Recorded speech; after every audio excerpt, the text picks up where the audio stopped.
이번 시간에 우리 창업 중소기업 등 세액 감면 관련되는 부분 정리해 보도록 하겠습니다. 자, 창업의 개념이 굉장히 중요한 부분인데요. 창업이라고 하면 중소기업을 새로 시작하는 부분이다 라고 이해를 하시면 되겠고, 창업일이 언제냐라는 부분인데, 개인사업자는 사업자 등록을 한 날이 되겠습니다. 이 부분은 개인이고요. 물론 이제 법인의 경우에는 법인 설립 등기일입니다. 법인 설립 등기일이 창업일이 되겠다라는 겁니다. 자, 그 다음에 합병, 사업 양수도 관련해서 사업을 승계하는 경우, 개인사업의 법인 전환, 그 다음에 폐업 후에 같은 종류의 사업을 재개업하거나 또는 이제 사업 확장, 다른 업종을 추가하는 등은 창업에서 제외하도록 되어 있습니다. 제외하도록 되어 있는데, 자, 여기서 이제 중요한 부분은 사업 양수도, 개인사업 관련해서 나타날 수 있는 부분이 사업 양수도 통한 사업 승계 부분입니다.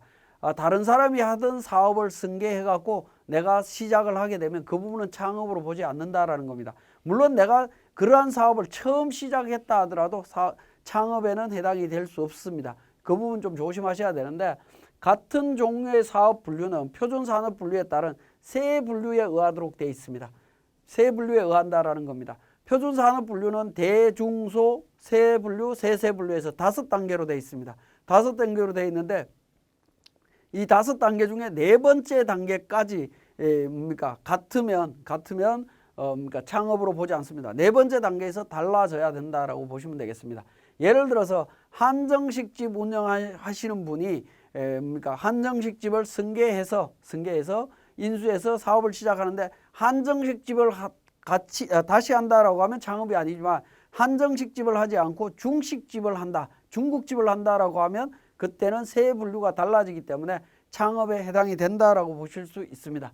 자, 그러면 구체적으로 표준산업 분류에 들어오게 되면 숙박 음식점 관련되는 부분이 숙박업과 음식 및 주점업으로 분류가 되고요. 음식점업이 561번으로 나오고요. 그 밑에 보면 주점 및 기타 비알코올 음료점에서 562번이 달리 구분이 되어 있습니다. 거기에 음식점 관련되는 부분은 한식 음식점과 외국식 음식점으로 분류가 되어 있습니다. 세세 분류에서 달라졌죠. 그죠? 달라졌기 때문에 한식 운영에서 세세 분류인 외국식 음식으로 바뀌어졌기 때문에 이 경우에는 창업에 해당이 된다라는 겁니다.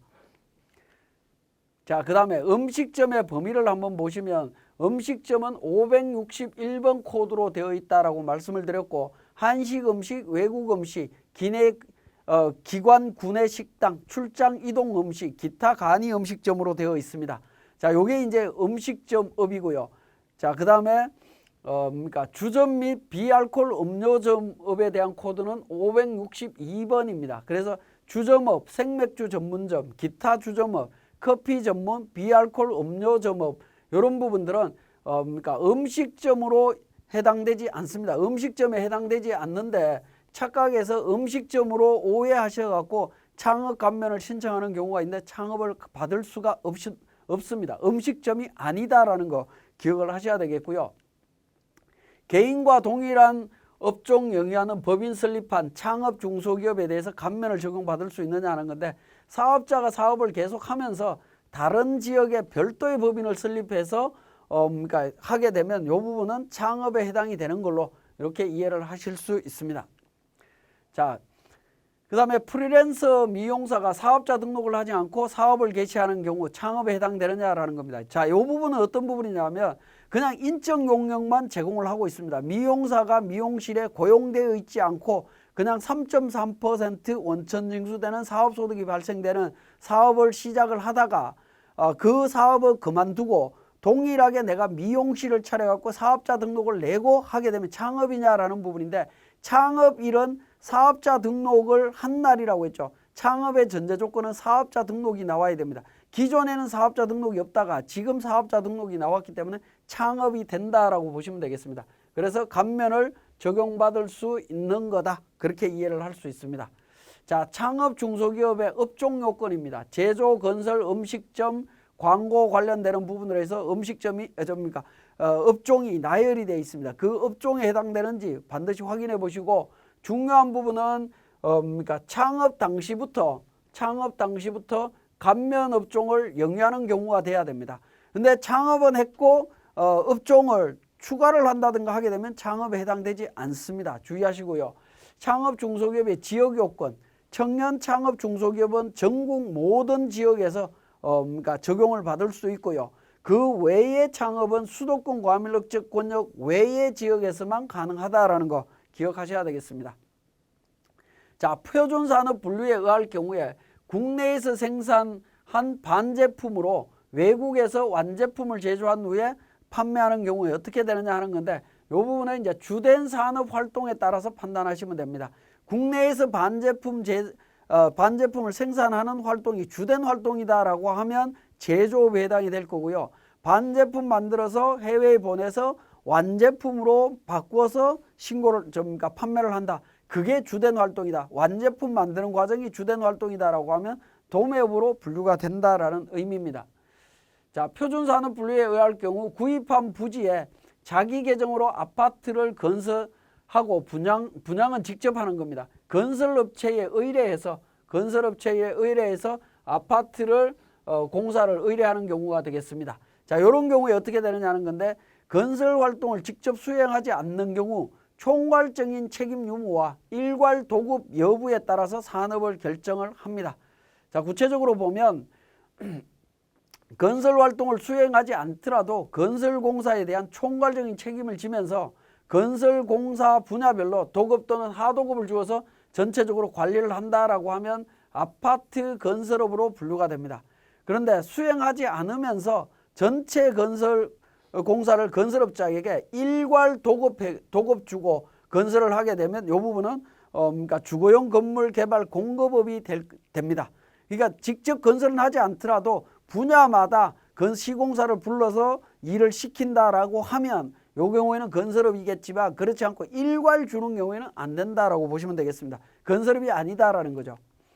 자, 그 다음에 통신판매업 관련되는 부분입니다. 통신판매는 대중을 상대로 상품을 직접 판매할 수 있는 일정 매장을 개설하지 않고 인터넷 등을 통해서 판매하는 산업활동입니다. 자, 통신판매업과 관련해서는 세세의 분류를 보게 되면 전자상거래 소매 중개업, 전자상거래 소매업, 기타 통신판매업으로 분류가 됩니다. 즉 소매업으로 분류가 되는 거죠. 소매업, 도소매 업종은 창업에 해당이 되지는 않습니다. 근데 업종에는 들어갑니다. 통신판매업으로 들어가게 되면 우리 창업 업종에 포함이 되도록 되어 있습니다. 원래 도소매업은 빠져 있지만 통신판매업은 들어간다라는 겁니다. 자, 표준산업 분류에 의한 음식점 구분 관련되는 부분입니다. 음식점은 접객시설이 있고 즉시 소비 가능한 음식을 조리해서 제공하는 거 음식점입니다. 근데 접객시설이 있고 구입해서 판매하는 것도 음식점, 시설이 없더라도 배달을 전문적으로 하는 것도 음식점입니다. 접객시설이 없지만 출장 나가서 하는 출장 뷔페라든가 이런 부분들 음식점입니다. 즉시 소매할 수 있는 음식만 구입 판매하는 경우 도소매업입니다. 우리 편의점 가면 삼각김밥이나 이런 음식을 팔죠. 그런 부분들은 먹을 수 있는 시설이 없는 상태에서 파는 거기 때문에 도소매업으로 분류가 됩니다. 자, 즉시 소비할 수 있는 음식을 직접 조리하여 음식점 소매업자나 기타 사업체에 공급하는 경우, 이 경우에는 제조업으로 분류가 된다라는 겁니다.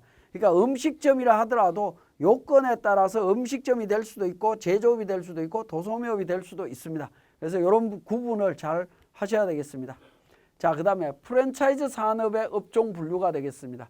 프랜차이즈 산업은 식자재 등을 공급하기 위한 경우가 일반적이므로 음식료품 제조 또는 도매 사업체가 많고 경영 상담 서비스 등은 부수적으로 제공을 합니다. 그러니까 어떤 게 주된 거냐에 따라서 결정을 해주시면 됩니다. 주된 산업에 따라서 판단합니다. 자, 직접 제조한 빵, 소스류를 가맹점에 공급하는 것이 주된 거다라고 하면 107번에 있는 기타 식품 제조업으로 들어갑니다. 근데 가맹점에 공급하는 것이 주된 활동이다라고 하면 구입한 빵을 여기에서는 직접 제조한 거고요. 여기에서는 구입한 겁니다. 2번은. 구입한 부분은 가공식품 도매업이 됩니다.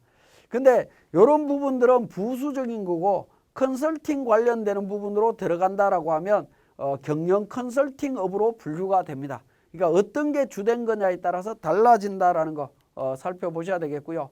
표준산업 분류에 의한 감면 가능 여부를 살펴보면 노무사업은 전문과학 기술 서비스 업종 중에 기타 법무 서비스업에 해당이 되기 때문에 창업 감면이 가능합니다. 전문과학 기술 서비스업에 해당돼서 창업 감면이 가능하다라는 겁니다. 감정평가 사업은 부동산업 중에 부동산 감정평가업으로 분류되어 있어서 감면이 안 됩니다. 공인중개사업도 부동산 업종에 분류가 되어 있습니다. 그래서 안 된다라는 겁니다. 관세사는 어떻게 될 거냐?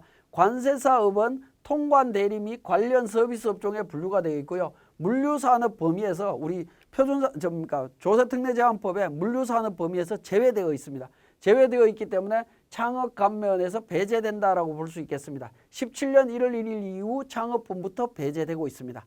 자, 경영지도사는 전문과학 기술 서비스 업종 중에 경영 컨설팅업으로 분류되어 있기 때문에 2020년 1월 1일 이후 창업분부터는 창업 감면이 가능하다라고 보시면 되겠습니다.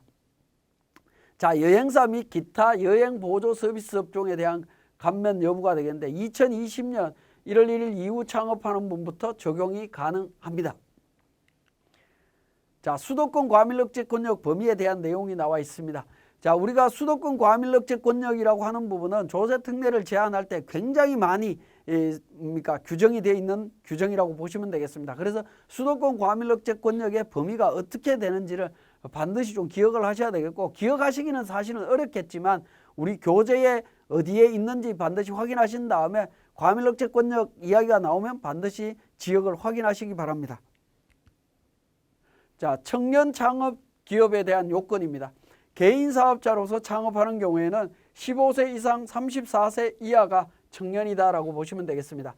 자, 우리 조세특례제한법 적용할 때 청년에 대한 개념이 나오는데 청년은 기본적으로 34세 이하로 규정하고 있는 경우가 있고요. 29세 이하로 규정하고 있는 경우가 있습니다.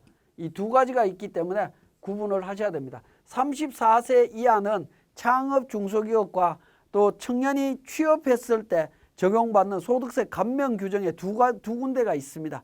그래서 사업자가 적용받을 수 있는 것은 창업 중소기업에 대한 세액 감면 적용받을 때만 34세 이하입니다. 그리고 나머지는 전부 다 29세 이하로 규정이 되어 있다는 거 기억을 해 주시고요. 청년 지분 비율이 50%로 공동 최대 주주일 때 법인에서 어떻게 하느냐? 이 경우에도 창업이 가능하다라고 보시면 되겠습니다. 자, 창업 중소기업에 대한 세액 감면, 최초로 소득이 발생한 과세 연도와 4년 이내에 끝나는 과세 연도까지 세액 감면을 해줍니다. 감면율은 수도권 과밀억제권역 외의 지역은 100%를 해줍니다. 근데 수도권 과밀억제권역 안에서 창업을 했다라고 하면 50% 해줍니다. 원래는 수도권 과밀억제권역 안에서 창업한 것은 감면이 안 됩니다. 청년이기 때문에 예외적으로 50%를 감면해 줍니다. 자, 당해 사업에서 최초로 소득이 발생한 과세 연도에서 소득이라고 하는 의미가 뭐냐라는 겁니다. 소득이라고 하는 의미는 당해 사업에서 최초로 소득이 발생한 과세 연도에서 소득이라고 하는 부분은 법인세법 14조에서 규정하고 있는 각 사업연도 소득을 의미합니다. 즉 플러스 소득을 의미한다라고 보시면 됩니다. 결손 났을 때는 없는 걸로 봅니다. 그래서 법조문에 결손이 난 걸 대비해서 그 최초 소득이 발생한 과세 연도가 4년 이내에 발생이 되지 않으면 4년 차부터 기산한다라는 그런 조문들이 같이 있는 부분입니다. 어쨌든 플러스가 났을 때부터 따진다라고 보시면 되겠습니다. 창업 중소기업 요건 미충족 시의 세액 감면이 어떻게 되느냐 하는 겁니다. 청년 창업 중소기업에 해당이 됐는데 자, 수도권 과밀억제권역 외에서 창업을 한 경우에 예를 들어서 청년이 안 돼버리면 감면율은 50%로 줄어듭니다. 100%에서 일반 창업이 되니까 50%가 됩니다. 근데 수도권 과밀억제권역에서 창업했는데 요건을 충족하지 못했다. 그러면 일반 창업이 되기 때문에 감면이 배제됩니다. 자, 18년 5월 29일 이전에 창업한 중소기업은 기존대로 75%, 50%로 이렇게 적용을 합니다. 자, 18년 5월 29일 기준으로 창업일자 기준으로 잘 따져보셔야 됩니다. 자, 18년 5월 29일 이전 창업자와 이후 창업자, 청년은 29세 이하로 되어 있고요. 이후는 34세로 되어 있습니다. 자, 그 이전에는 수도권 과밀억제권역 밖에서만 적용이 됐지만 이후에는 모두 다 적용이 되는 부분이고요. 감면율도 다르다라고 보시면 되겠습니다.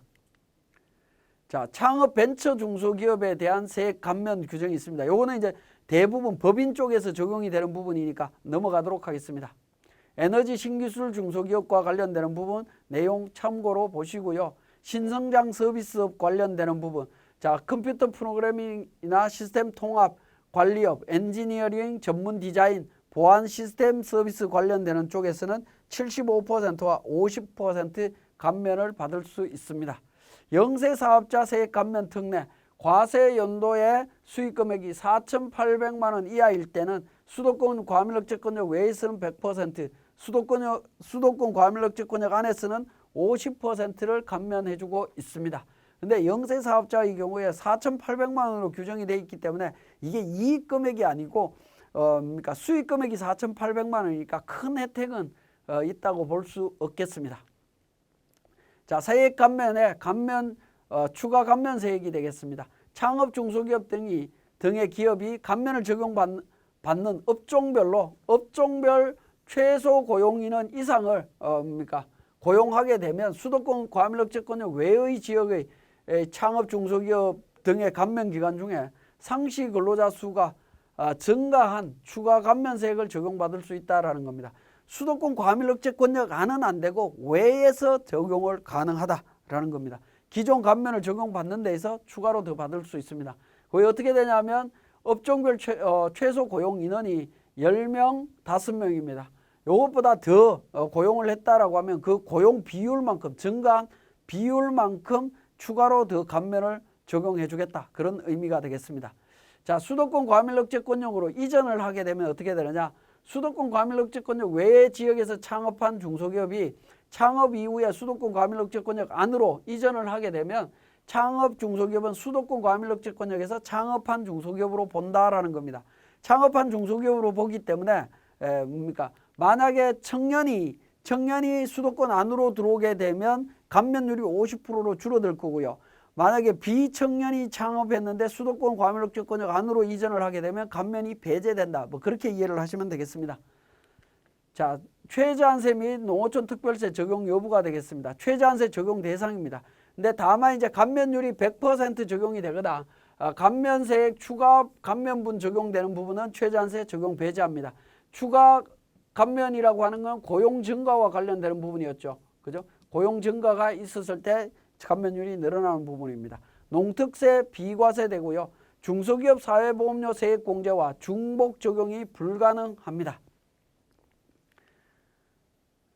자, 중복 지원 배제 여부와 관련되는 예규 하나만 살펴보면 내국법인이 동일한 사업장에서 제조업으로 창업한 후에 도매업을 추가해서 겸용하고 있다. 명확히 구분 격리가 되고 있다. 그러면 제조업에 대해서 창업 중소기업 세액 감면 적용받고 도매업은 중소기업 특별세액 감면 대상이 됩니다. 중소기업 특별세액 감면 적용받을 수 있느냐라는 건데 적용받을 수 있다라는 겁니다. 그죠? 적용받을 수 있다. 물론 이제 제조업에 대한 중소기업 특별세액 감면은 적용 못 받습니다. 업종이 다르기 때문에 다르고 구분 격리가 되어 있다면 가능하다. 그렇게 이해를 하시면 되겠습니다.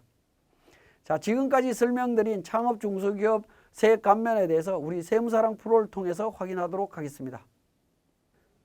자, 492페이지 세무사랑 프로 운영 방법에서 백두식당은 2020년 5월 5일 날 서울 강남구에서 음식점 창업했다라는 겁니다. 음식점은 창업 중소기업에 해당되는 업종이고요. 자료를 보고 처리를 해라라는 건데 창업일 현재 백두사는 87년생으로 33세라고 되어 있습니다. 그러니까 33세는 34세 이하에 해당이 되기 때문에 청년 창업에 해당이 됩니다. 청년 창업은 수도권 과밀억제권역 안에서도 적용이 가능하다라는 거고요. 종합소득금액, 그 다음에 감면소득, 산출세액이 있습니다. 자, 감면을 적용받기 위해서는 우리 종합소득세 신고서부터 먼저 확인을 하도록 하겠습니다. 자, 종합소득세 신고서 내용을 확인을 하시게 되면 자, 여기에 이제 임대소득이 있고요. 창업자에 대한 백두식당에 대한 소득금액 확인하실 수 있습니다. 그리고 근로소득까지 해서 산출세까지 계산을 했습니다. 2,885만 원까지 계산이 되어 있네요. 자, 이렇게 계산이 되어 있는 내용을 바탕으로 해서 소득구분계산서까지 작성을 합니다. 자, 소득구분계산서 관련해서 작성을 하게 되면 자, 소득구분계산서 음식점이죠. 음식점에서 관련해서 영업외수익 관련되는 부분 300만 원. 자, 300만 원 일자리 안정지원금이라고 가정을 하도록 하겠습니다. 자, 이렇게 감면을 적용을 소득구분해서 작성을 하게 되면 8,300만 원 내용을 확인하실 수 있습니다. 자, 표준손익계산서에서 제가 잘못 적용을 했네요. 자, 보시면 업종을 음식점과 관련되는 부분 기본 매출액과 매출원가를 기본 등록을 해야 되는데 제가 등록을 못했습니다. 자, 이렇게 등록을 하게 되면 어떻게 됩니까? 감면소득금액 8천만 원 계산이 되죠. 이 8천만 원 계산된 금액을 기준으로 창업 중소기업에 대한 세액 감면으로 들어갑니다. 자, 개인조정의 공제감면 성실 지방세 쪽에 보시면 세액 공제 감면 로마 숫자 3번에 창업 중소기업에 대한 세액 감면 계산서가 있습니다.